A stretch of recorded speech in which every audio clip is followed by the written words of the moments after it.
এই কোটি কোটি জনসংখ্যার ভেতরে আমি যদি একাই সচেতন হয়ে যাই তাহলে কী বা যায় আসে, প্রকৃতিতে কী বা ইম্প্যাক্ট পড়বে।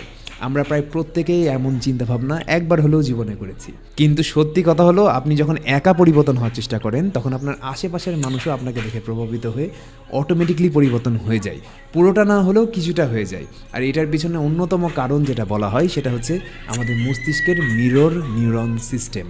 এই সিস্টেমটার কারণে আমাদের আশেপাশের কোনো একটা ব্যক্তি যখন এক ধরনের আচরণ করে তখন সেটাও আমরা মনের অবচেতনায় নকল করতে শুরু করি।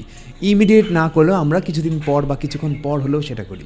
যেমন আপনি যদি কাউকে খুব মনোযোগ দিয়ে হাই তুলতে দেখে ফেলেন, সেক্ষেত্রে আপনি কিছুক্ষণ পর নিজেও হাই তুলবেন। যেমন আপনি যদি আপনার আশেপাশে কাউকে তেঁতুল বা লেবুর মতো টক কোনো খাবার খেতে দেখেন, সেক্ষেত্রে আপনার জিভেও পানি চলে আসবে। আপনি যদি দেখেন কোনো এক জায়গায় সবাই মিলে নাচানাচি করছে, তখন আপনারও নাচতে মন চাইবে। আপনি যদি দেখেন সবাই মিলে হাসাহাসি করছে, তখন আপনি না চাইতেও হেসে দিবেন। ঠিক একইভাবে আপনি যদি কোনো একজন মৃত ব্যক্তির জানাজায় শরীক